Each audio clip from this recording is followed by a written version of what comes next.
de Juan. Hace 8 días les extrañamos. Los miré ahí por Facebook, pero pues no es igual, no es lo mismo.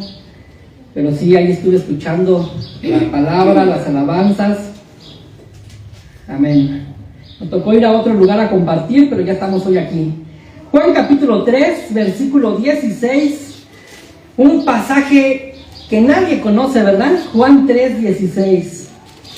El pasaje creo más conocido de todos en la Biblia, o uno de los más conocidos. Juan 3, 16. ¿Lo tenemos, mis hermanos? Vamos a dar lectura todos juntos. Es un solo versículo, Juan 3, 16. Amén. Dice así la bendita palabra de nuestro buen Dios, en el nombre del Padre, del Hijo y del Espíritu Santo. Porque de tal manera amó Dios al mundo, que ha dado a su Hijo unigénito, para que todo aquel que en Él cree no se pierda, mas tenga vida eterna. A este versículo de la Biblia se le conoce, o se le ha conocido, como el corazón de la Biblia. ¿Sabías, mi hermano, que este versículo se le conoce como el corazón de la Biblia? Y no necesariamente porque esté en medio, sino porque creo que es uno de los versículos que de una manera tan resumida nos deja ver lo que dice toda la Biblia. ¿Qué enseña la Biblia? Juan 3:16.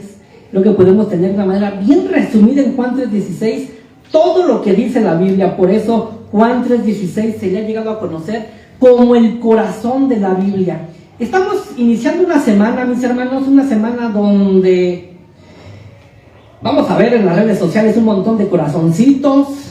Para los que están enamorados dicen uy, y para los que no, pues pronto también dirán uy. Pueden ser su semana. Estamos iniciando una semana de corazones. Nos acercamos a un día que tradicionalmente nuestra cultura celebra a los enamorados.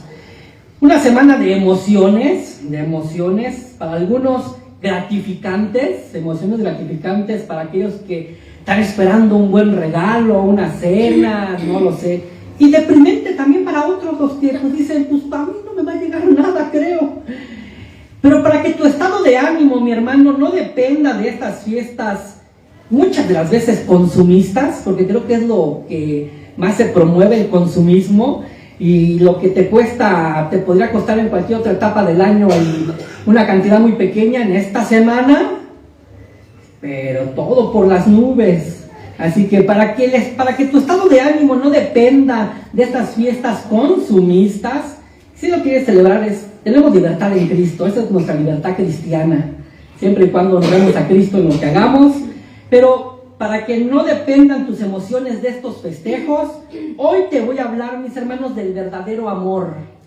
Así que si tú crees que esta semana no tienes quien te ame, estás bien equivocado, mi hermano, porque te voy a hablar del verdadero amor, del amor de Dios, el amor de Dios.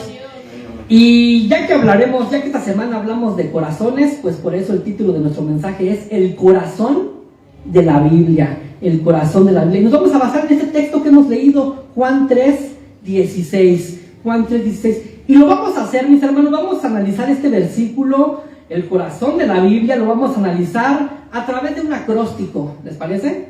Así que vamos a armar un acróstico en nuestra mente, en nuestra imaginación, con la palabra, ¿qué palabra se escucha más esta semana? Amor. Así que con la palabra amor vamos a armar nuestro acróstico. Así que pon en tu mente amor, la A arriba, luego la M, la O y la R, amor, así en escalerita. Así que vamos a analizar Juan 3:16 con un acróstico de la palabra amor, amor. Así que vamos con la primera letra de nuestro acróstico, que es la A de amor. Con esta A, lo primero que vamos a ver de nuestro versículo, vamos a dejar que nuestro versículo nos diga lo que Él dice, no lo que querramos que diga, sino lo que Él dice. Y lo primero que vamos a analizar de nuestro versículo con la palabra A es la A de admiración. ¿La A de qué? Admiración. De admiración. Dice nuestro pasaje, porque de tal manera amó Dios al mundo. Mis hermanos, el amor de Dios de verdad que debe provocarnos, ¿qué? Admiración. Y te voy a decir por qué. Nuestro Juan 3:16, a veces interpretado mal por muchos, interpretado bien por otros, nos está hablando que Dios amó ¿a quién? Al mundo. Y algunos teólogos aquí intentan, ya ven que los teólogos se avientan esos clavados profundos, e intentan navegar por donde uno a veces no va, y dicen, ¿a qué se refiere con eso de que Dios amó al mundo? ¿Se refiere a que Dios amó a todas y cada una de las personas que viven en todo el mundo? ¿O a qué se refiere? Aquí, mis hermanos, lo que probablemente y lo que más se acerca, perdónenme por la palabra probablemente, aquí lo que más, o lo que Juan nos quiere dejar bien claro es que Dios amó no solo a los judíos, sino a gente de todo el mundo. Tú y yo, mi hermano, ¿hay algún judío por aquí? No lo creo. A veces queremos parecernos, pero no lo somos. Somos mexicanos. Pues Dios también nos amó. De hecho, si los judíos tenían en mente algo, era que Dios les amaba solo a ellos y se creían el pueblo especial. Dios nos ama a nosotros, no a los gentiles, a ellos no los ama Dios, es pueblo impío. Pues Juan en su carta, en su evangelio, dice que Dios amó no solo a los judíos, sino al mundo, a todos, a mucha gente de todo el mundo. No me quiero meter en esa doctrina tan espinosa, será tema para otra ocasión, de la elección, de si Dios murió por todos o solo por sus elegidos. Eso lo dejo para otra ocasión. Aquí lo que Juan nos está diciendo, mis hermanos, es que Dios amó, pero ¿amó a quién? Al mundo. Ahora, mi hermano, cuando tú vienes a Juan, al escritor Juan, a Juan el apóstol, y tú analizas los escritos de Juan, especialmente sus epístolas, primera, segunda y tercera de Juan, cada vez que Juan utiliza el término mundo, no habla de la creación, no habla de ese arbolito, no está hablando de los cerros, de la playa. No, él está hablando, hermanos, del mundo de maldad. A eso se refiere Juan cuando dice, no améis al mundo, ¿recuerdas? Su carta, no améis al mundo. ¿Quiere decir que no debo llamar ese arbolito? No, sí, cuida los árboles. ¿Quiere decir que no debo llamar la playa? No está diciendo eso Juan. Dice Juan que no ames la cultura, que no ames las ideas, que no ames la maldad que habita en el mundo. Entonces, cada vez que Juan usa la expresión mundo, a lo que se está refiriendo es que Dios amó a un mundo de maldad. Esto es admirable, mis hermanos. Esto es admirable porque Dios no amó a gente que lo amaba, No, eso es algo natural entre nosotros. Amamos a quien nos ama, y eso es bien fácil. Pero amar a quien te odia y te aborrece es fácil. Y es lo que está diciendo Juan. De tal manera amó Dios al mundo, a ese mundo que es enemigo de Dios, a ese mundo que dice, háblame de todo menos de Dios. A ese mundo amó Dios. Por tanto, mis hermanos, aquí el amor de Dios es admirable porque Dios, mis hermanos, amó a gente que era su enemiga. Estábamos muertos en nuestros delitos y pecados y Él nos amó. Me encanta el ejemplo que pone cierto predicador al hablar del amor de Dios y dice, ¿cómo podemos medir el amor de Dios? ¿Acaso el amor de Dios lo medimos por la cantidad de gente que Él ama? ¿Podríamos medir así el amor de Dios? Creo que eso sería hacer pequeño el amor de Dios. Medir el amor de Dios por la cantidad de gente que Él ama. Creo que así no se mide el amor de Dios. Eso sería igual a medir la fuerza de un fisiculturista. Siempre me cuesta trabajo decir esa palabra, no sé por qué. ¿Fisicoculturista o fisoculturista? Eso, mis hermanos. Es como querer medir la fuerza de un hombre muy fuerte, diciéndole, a ver, cárgate esa pesa de 5 kilos, a ver si es cierto que es muy fuerte. ¿Qué estaría haciendo yo con ese hombre fuerte? Ofendiéndole, reduciendo su fuerza a 5 kilos. Decir que el amor de Dios es bien grande porque ama a mucha gente es hacer pequeño el amor de Dios. Más bien, mis hermanos, el amor de Dios lo debemos medir por el tipo de gente a la que Dios amó. No amó a sus amigos, no amó a gente que le amaba, amó a sus enemigos. a gente que le odiaba. A ellos amó. Dijo, los voy a amar, los voy a amar. Qué admirable es el amor de Dios, mis hermanos. Por eso muchas veces decir, Dios te ama tal y como eres, suena bien bonito. Ay, Dios me ama tal y como soy. La realidad, mis hermanos, es que la Biblia no enseña eso. Dios te ama a pesar de lo que eres, que es distinto. No te ama tal y como eres, de lo contrario no quisiera cambiarte. De lo contrario no quisiera transformarte, pero si Él intenta, y lo hace, transformarnos poco a poco, este proceso llamado santificación, es porque a Él no le gusta cómo somos. Y aún así, ¿qué crees? Nos amó. Por ello, mi hermano, Dios nos amó a pesar de lo que somos. Pecadores, malagradecidos, nos interesa todo menos Dios. Podemos aventarnos 2-3 horas en cualquier otro entretenimiento, pero cuando abrimos la Biblia, ¿qué nos sucede, mis hermanos? Ay, hasta me dio sueño. Así Dios nos amó. Así Dios nos amó. Nos podrán invitar a cualquier lugar. Vamos, pero ir a la iglesia. Ay, no, qué aburrido estar allí unas 2 horas. No, qué aburrido. Así Dios nos amó. A pesar de lo que somos. Si el amor de Dios es admirable, mis hermanos. Qué admirable es el amor de Dios, que nos amó a pesar de lo que éramos, sus enemigos. Sus enemigos. Porque de tal manera amó Dios al mundo. Dios te amó, mi hermano. Dios te amó, mi hermana, a pesar de lo que eres. Es que no podemos medir el amor de Dios por lo que somos o hacemos. De lo contrario, mis hermanos, nuestra relación con Dios siempre será fluctuante y mediocre. Debemos medir el amor de Dios, ¿sabes a la luz de qué? De la cruz de Cristo. ¿Cuánto te amó el Señor? ¿Cuánto nos amó? A pesar de lo que somos. La A, ¿de qué? De admiración. ¿Qué letra sigue en nuestro acróstico? La M. La M. Veamos.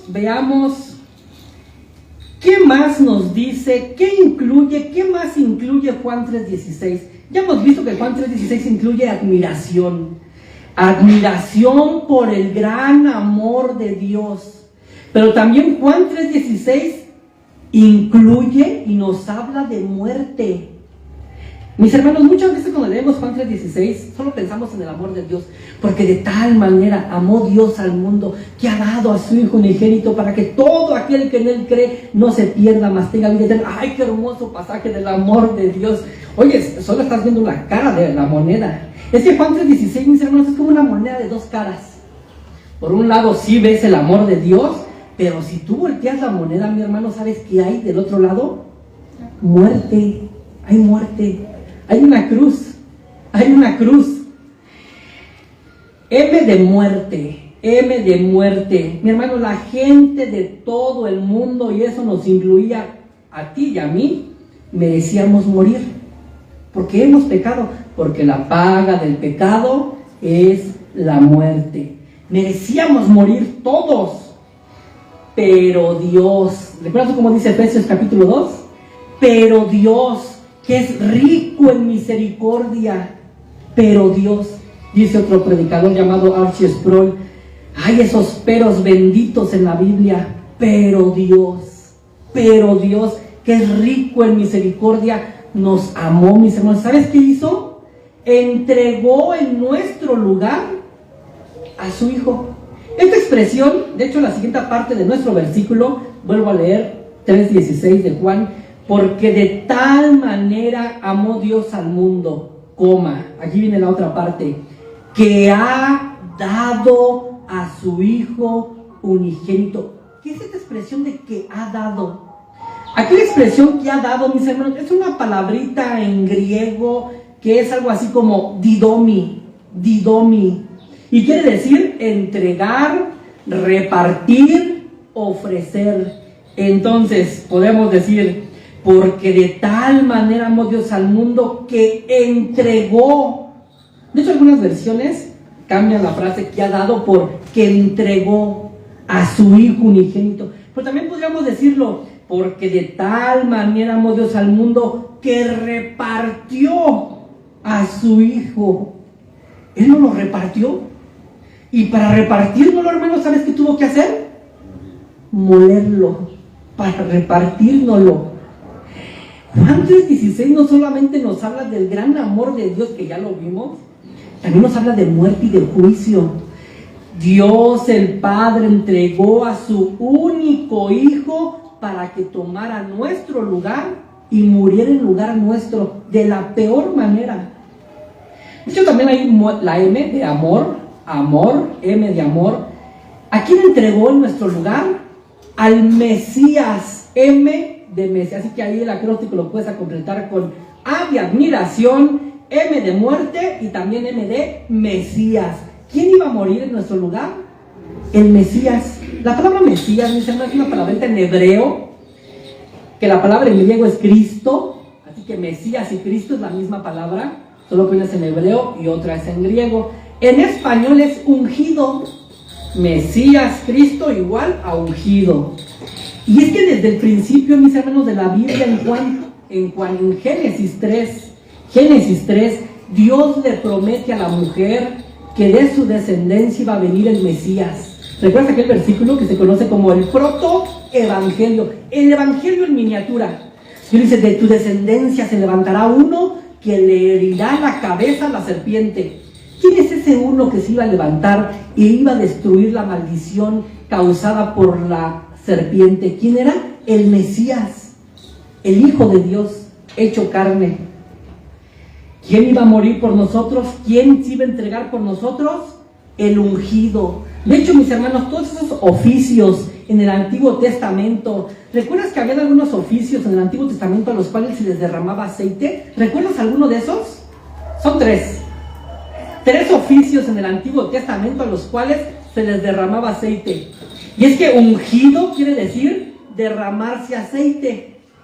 Eran los profetas, eran los reyes y los sacerdotes. Tres oficios en el Antiguo Testamento a los cuales, para yo poder desembocar ese ministerio, ese oficio, tenía alguien que derramar aceite sobre mí y me ungían. Una costumbre del Antiguo Testamento. Este ungimiento, mis hermanos, estaba apuntando y señalando al ungido de Dios. ¿Quién? El Mesías, que significa ungido.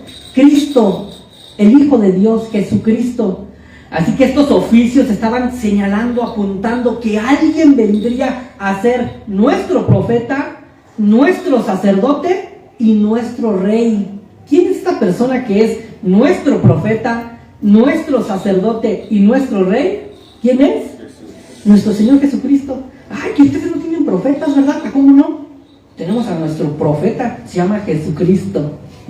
¿Qué tal? Él es nuestro profeta. ¿Y sabes dónde está su profecía? Aquí, en la Escritura.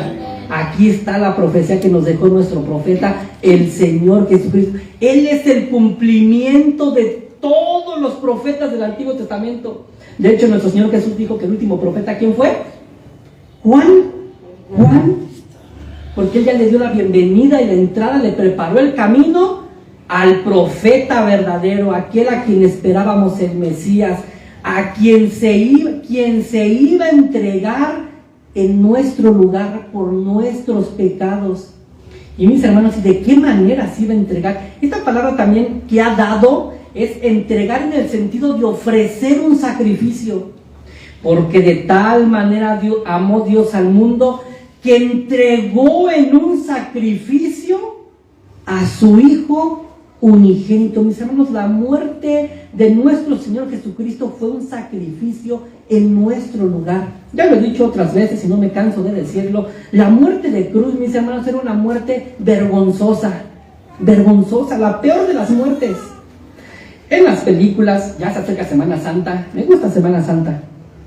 No por la tradición, sino por lo que nos recuerda, que deberíamos de recordarlo siempre. En las películas que vemos en Semana Santa nos presentan al que está actuando de Jesús crucificado con un taparrabos, pero la realidad no era así. ¿Sabes cómo los crucificaban? Totalmente desnudos, para vergüenza. Y pasaba la gente y se burlaban de los crucificados. Es que esta muerte, mis hermanos, la muerte de cruz, era una muerte que los romanos adoptaron, que la practicaban los bárbaros. Para los romanos, todo aquel que no fuera ciudadano romano era un bárbaro. O sea, ¿quién es un bárbaro? Aquel que hace barbaridades. ¿Y qué hacían? Que cuando una bestia del campo dañaba a una persona del pueblo, de la tribu, iban en busca de aquel animal, sea león, oso, lo que fuera. Y cuando lo encontraban y lo identificaban por la sangre que tenía, decían, ese fue ese. Lo atrapaban entre toda la comunidad. ¿Y sabes qué hacían, mis hermanos? Lo crucificaban al animal, lo colgaban en un palo vivo y allí lo torturaban y allí lo dejaban colgado hasta que se desangrara y muriera. Nada más por haber dañado a uno de los nuestros. Cuando los romanos vieron eso, dijeron, oye, me gusta esa forma de tortura, pero nosotros se la vamos a aplicar a los peores de nuestro imperio. Así que quienes se nos rebelen, los crucificamos como animales. ¿Y sabes a quién crucificaron, mi hermano? A nuestro Señor Jesucristo. Una muerte para animales. ¿Y él llevó esa muerte? Una muerte vergonzosa, pero también dolorosa. Estar clavado a esa cruz. Imagina, mi hermano, un pedazo de metal atravesado en tus manos, y no en esta parte porque se desgarraba la mano. Para los romanos parte de la mano era hasta la muñeca, así cuando dice que horadaron sus manos, aquí fueron los clavos. Mi hermano, esto hacía que cualquier movimiento del crucificado, ¿sabes qué fuera? ¿Qué sucediera?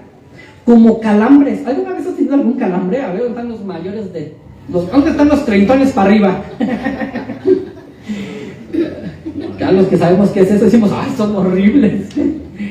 Imagínate, mi hermano, estar suspendido en un palo entre la tierra y el cielo y cansarte y de repente dejarte caer todo el peso de tu cuerpo sobre esos metales atravesados que lo único que hacían era chocar con los tendones y los nervios. ¿Y sabes qué provocaba eso en el crucificado? Que se volviera a poner de pie y se volviera a levantar derechito, porque eran unos como toques eléctricos y no podían darse por vencidos, no podían dejarse caer, no podían. Esto provocaba, mis hermanos, que comenzaran a sufrir de oxígeno hasta que el corazón les explotaba y morían, muchos de ellos asfixiados.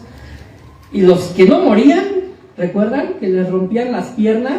Al romperles las piernas, imagínate, mi hermano, nuestro Señor que murió antes, porque una profecía decía que el Dios no iba a permitir que su santo le dañaran algún hueso, así que Él muere antes de que le rompan las piernas.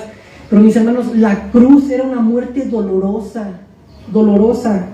Los clavos, había sido azotado, todo eso en nuestro lugar, todo eso en nuestro lugar. Juan 3:16 me habla del amor de Dios, sí, pero también de la justicia de Dios, y que Él no tiene por inocente al pecador, y que quien ha pecado debe de pagar por su pecado. Pero nosotros, a quien Dios nos amó, alguien pagó en nuestro lugar, y se llama Jesús. Pero mi hermano, ya que nos acercamos a la Semana Santa o a la Semana Mayor, como algunos le llaman, y hablando del Día del Amor, qué amor tan admirable de nuestro Dios al entregar a su Hijo.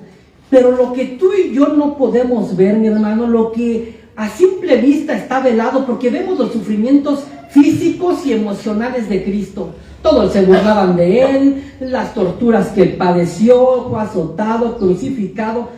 Detrás del telón, mis hermanos, lo que nosotros a simple vista no logramos ver, y es que si solo nos quedamos con la muerte de Cristo por sus sufrimientos en la cruz y los clavos y la corona de espinas, pues es romantizar la muerte de, ay, sí, cuánto sufrió mi Señor. Pero sabes, mi hermano, el sufrimiento de Cristo fue más allá. No solamente era el sufrimiento físico causado por los soldados y por los que le injuriaban y se burlaban de Él, la ira de un Dios santo, 3 veces el santo, que era lo que no podíamos, lo que no veían los soldados, lo que no veían los discípulos en ese momento. La ira de un Dios 3 veces el santo estaba cayendo sobre Él. Ira que yo y que todos ustedes merecíamos por nuestros pecados. Toda la ira de Dios. ¿Has leído Deuteronomio 28? Deuteronomio 28, creo que también hace 15 días hablar de Deuteronomio 28, o fue allá con los hermanos, ya hasta me confundí. En Deuteronomio 28 tenemos dos cosas, las bendiciones y las maldiciones de Dios. Bendición si obedecemos los mandamientos, maldición si no los obedecemos. Creo que está de más hacer el ejercicio que hemos hecho muchas veces, hemos quebrantado los mandamientos de Dios. ¿Qué merecemos? ¿Bendición o maldición? Maldición. Eso merecemos, pero Cristo la llevó en nuestro lugar.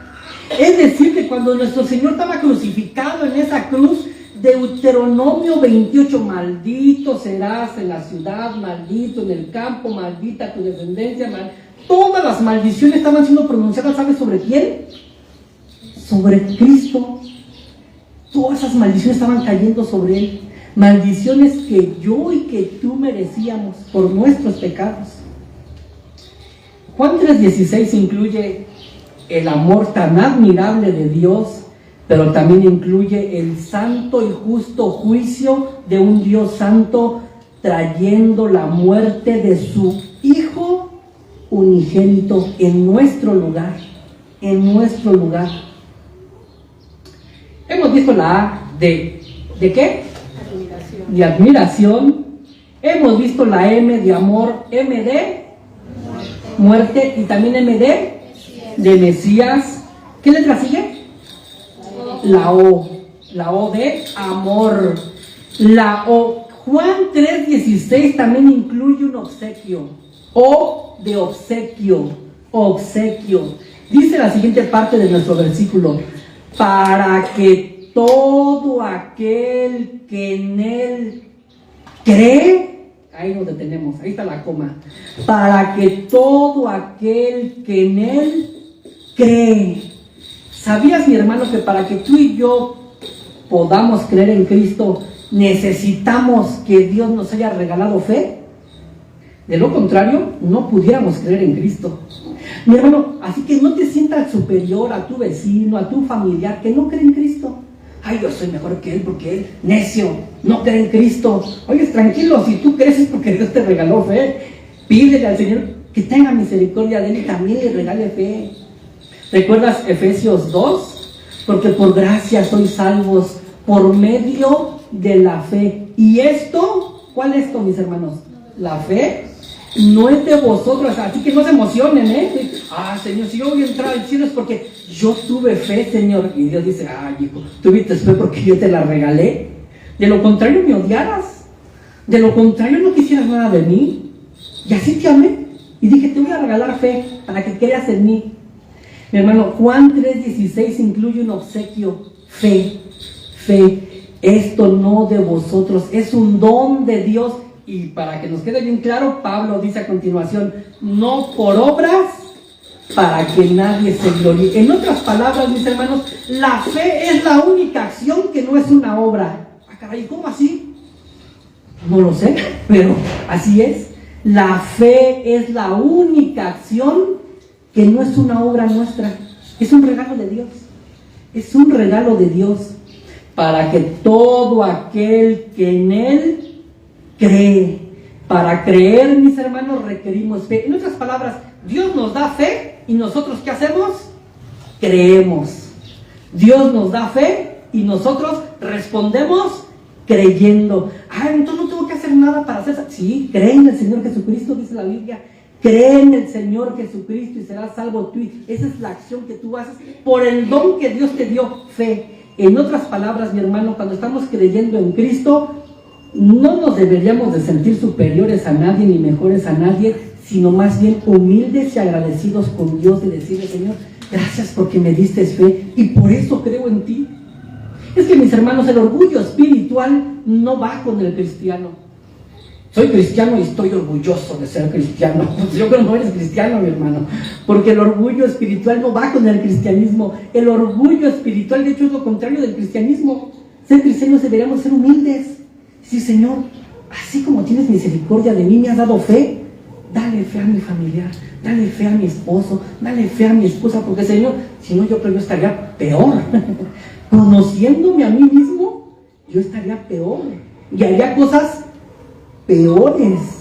pero es por tu gracia, por tu misericordia, por el don de la fe que respondo y quiero obedecerte. Juan 3:16 incluye un obsequio, la fe, la fe. Dios nos da fe y nosotros respondemos creyendo en Él, creyendo en Él. Dice, para que todo aquel que en Él cree. Ahora, ¿qué es creer en Cristo? Porque aquí Él está señalando a un sujeto, para que todo aquel que en Él cree. ¿En quién? En Cristo. Notemos, mis hermanos, que dice para todo aquel que cree en Cristo, no en Dios Padre. Por si acaso, mucha gente dice creer en Dios.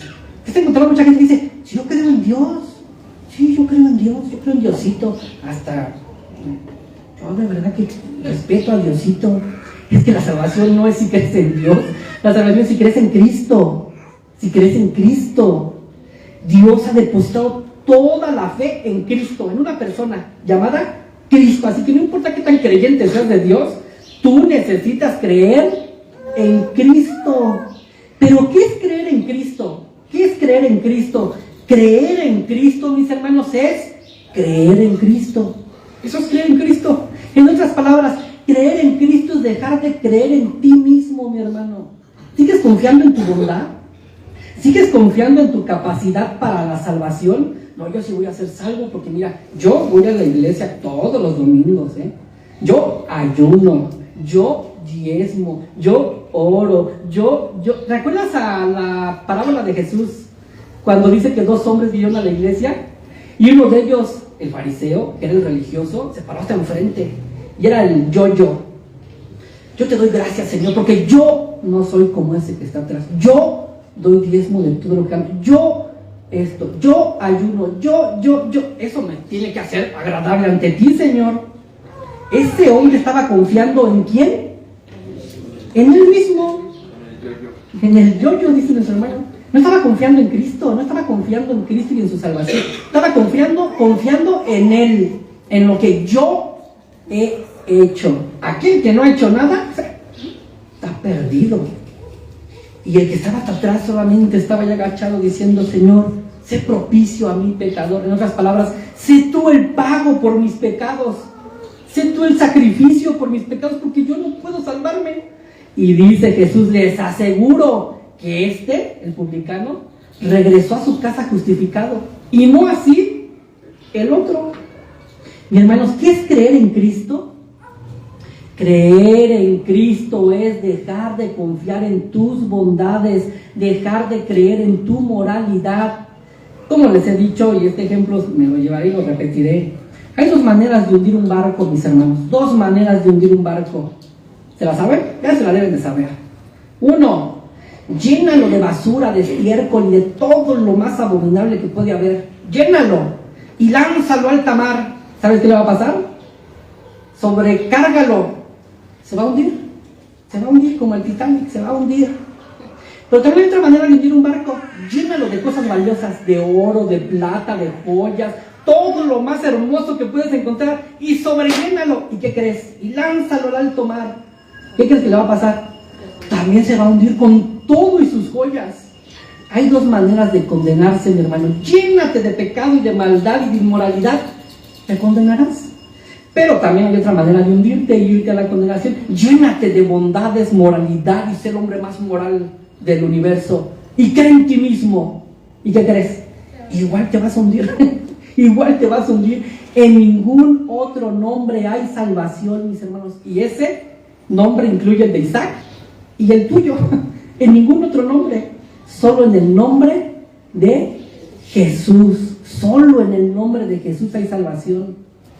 Pues Juan 3:16 incluye un obsequio, el obsequio de la fe, para que podamos responder creyendo en Cristo. Creer en Cristo es dejar de confiar en nosotros y poner toda nuestra confianza en el único que puede salvarnos, nuestro Señor Jesucristo. Pero qué difícil es confiar en Cristo, hermano. Hermano, en realidad no es difícil cuando Dios te ha regalado fe. Cuando todos llegaron aquí, y también pongo muy seguido este ejemplo, cuando todos llegamos aquí, no vi a nadie que antes de sentarse levantara la silla, revisara los remaches, dije, a ver, no puedo haber habido ahí el hermano Isaac maldoso, yo creo que aquí le puso el remache en la orillita para que cuando yo me siente, me caiga. No, primero la reviso, a ver, está firme, ahora sí me siento. Todos llegaron, mis hermanos, ¿sabes qué hicieron? Depositaron toda su confianza en una silla, y ahí soltaron sus kilos, cuantos tengas, y ahí está sentado, confiando en que no te va a tirar la silla. Eso es creer en Cristo, mis hermanos, es depositar toda nuestra confianza en Él y descansar con respecto a nuestra salvación. Señor, yo no me puedo salvar, Señor, no hay nada que yo pueda hacer para ser salvo. ¿Recuerdas cuando los discípulos precisamente le dijeron eso a Jesús? Señor, cuando Jesús hablaba de la salvación, de que qué difícil es que los ricos hereden la vida eterna, y es que para los judíos un rico pues era una persona que Dios la había favorecido, y si Dios la había favorecido era porque una persona agradable delante de Dios. Oye, pues las bendiciones de Deuteronomio 28, pues si este hombre es próspero y le va todo bien, es porque es agradable delante de Dios, y Dios les dice, qué difícil es que los ricos se salven. Y los discípulos dijeron, caramba, entonces, qué difícil es salvarse, Señor, entonces, qué difícil es eso. Y recuerda lo que Jesús les responde: esto para el hombre es imposible. ¿Qué es imposible para el hombre? Salvarse. Pero para Dios, ¿recuerdas? Todo es posible. ¿En qué contexto nuestro Dios nos dio este versículo? En el contexto de la salvación. Y lo usamos para un montón de cosas, ¿eh? Lo que para el hombre es imposible, para Dios es posible. Así que Dios te va a dar ese carro, Dios te va a dar esa casa. Hermano, no lo saques de contexto. El contexto es la salvación. Esto para el hombre es imposible, pero para Dios, lo que para el hombre es imposible, su salvación, Dios lo hizo posible a través de la muerte de su único hijo llamado, no se llamaba Isaac, ni el nombre de ustedes, Jesucristo. A través del nombre, del único nombre a través del cual hay salvación. Amor. Estamos examinando Juan 3:16 y extrayendo verdades que tenemos en este versículo con el acróstico amor. Hemos visto la A de admiración, la M de muerte y Mesías, la O de obsequio. ¿Cuál sigue? Así que ya estamos terminando, mis hermanos. Ya, dile a tu trepita, ahorita aguántate poquito, ya mero. R de redención. Juan 3:16 también nos incluye redención. Dice la última parte: no se pierda, mas tenga vida eterna. Te lo leo completito. Porque de tal manera amó Dios al mundo, que ha dado a su Hijo unigénito, para que todo aquel que en Él cree no se pierda, mas tenga vida eterna. R de redención. Juan 3:16 nos incluye una verdad tan maravillosa llamada redención. ¿Sabes para qué murió Cristo en la cruz, mi hermano? Para redimirte. ¿Y qué es eso de redimirme, hermano? Como que no lo entiendo, redimirme. ¿Qué es eso? Redimir era una palabra usada, mis hermanos, se usaba para aquellas personas que eran rescatadas de la esclavitud y que ya no tenían esperanza. Entonces alguien las redimía. O sea, ¿qué hacía? Las compraba. El ejemplo más claro en la Biblia, mis hermanos, el ejemplo más claro lo tenemos con el profeta Oseas. ¿Alguien ha leído al profeta Oseas? El profeta, dicen que es el profeta fresón, porque para todo, Oseas, ¿no? Oseas, ¿no? El profeta Oseas. Oseas tenía una esposa que se le fue de la casa y se fue a prostituir. Y Dios estaba permitiendo todo esto porque le quería enseñar una lección a su profeta. Dios le habla a su profeta y le dice: ve a buscar a tu esposa. Pero ve a buscar a tu esposa. Y Oseas va a buscar a su esposa. ¿Y sabes a dónde la va a buscar? Al tianguis, al mercado de los esclavos. Dice, pues a ver, iba ahí caminando todas las mujeres esclavas, vendiéndolas. Y entre esas, ¿a quién crees que encontró? A su esposa. Y no sé cómo la vio. Y Dios le dijo: cómprala, redímela. Es el ejemplo más claro del Antiguo Testamento. Redímela. O sea, paga un precio por ella y vuélvete a llevar a tu casa. Y pagó Oseas por ella. O sea, era su esposa. Se le fue. le fue infiel, desobediente, lo abandonó, no sé si con hijos, ahí le dejó todo, yo me voy. Vuelven a comprar. Y la redimió, o sea, se la llevó a su casa de nuevo. Y la bañó, la cuidó. El mensaje era, yo lo mismo haré con mi pueblo que me es infiel. Se me va mi pueblo a prostituir con otros dioses, pero los voy a redimir. ¿Qué quiere decir que Dios nos redimió a través de Cristo? Que Él pagó un precio muy alto en rescate de nosotros, que no valíamos nada, mis hermanos, por desobedientes, por rebeldes, y pagó el precio más alto que se pudo pagar, la vida de su propio Hijo. Nos entregó a su Hijo. No hay nada más valioso en el universo, mis hermanos, que Jesucristo. No hay nada más valioso. Y lo entregó por nosotros, para redimirnos, para volvernos a comprar. En otras palabras, le pertenecemos a Dios por dos razones: porque somos su creación y porque nos redimió. Y aún así nos rebelamos. O sea, le pertenezco porque Él me creó. O sea, yo llevo un sello y tú llevas un sello que dice Made in Dios. Pero no, me rebelo, no quiero saber nada de mi creador. Dice, te voy a redimir, te vuelvo a comprar. Y ahora sí decimos, no, tampoco quiero, Señor. Nos redimió, mis hermanos, nos redimió nuestro Señor a través de la muerte de Cristo. Nos volvió a comprar, pagó un alto precio por nosotros, el precio de la vida, la muerte de su Hijo amado. A quien más amaba a Dios, lo entregó por nosotros, a su Hijo Jesús. Él nos redimió. Esta palabrita redención, donde viene la palabra redimir, es una palabrita en griego que es apolumi, así, apolumi, que quiere decir perecer, destruir, morir. En otras palabras, cuando Dios nos redime, nos libró de perecer, nos libró de ser destruidos, nos libró de morir eternamente. Nos redimió para darnos, ¿qué dice? Vida eterna, vida eterna. Todo esto, mis hermanos, a través de la vida, gracias a la vida, la obra, la muerte y la resurrección de nuestro Señor Jesucristo. Mi hermano, que este 14 de febrero te sientes enamorado, te sientes sin amor. A mí nadie me ama, hoy no tendré un 14 de febrero feliz. Mi hermano, Dios te amó, Dios te amó y se entregó por ti. Murió la peor de las muertes. Desde que este mensaje, mis hermanos, mi intención era que nuestro estado de ánimo no dependa de estas fiestas consumistas, sino más bien que nuestro estado de ánimo dependa de una verdad maravillosa: que Dios nos amó tanto que dio a su Hijo unigénito para que si creemos en Él no nos perdamos, sino que tengamos vida eterna. Concluyo, mi hermano, concluyo. Ahora vamos a repetir el acróstico, ¿les parece? A de admiración. ¿Ya se les olvidó, mis hermanos? A de admiración. M, muerte y Mesías. O, obsequio. Y R, de redención. Este es el amor. Eso incluye Juan 3:16. Concluyo, mis hermanos. Decía que este es el corazón de la Biblia.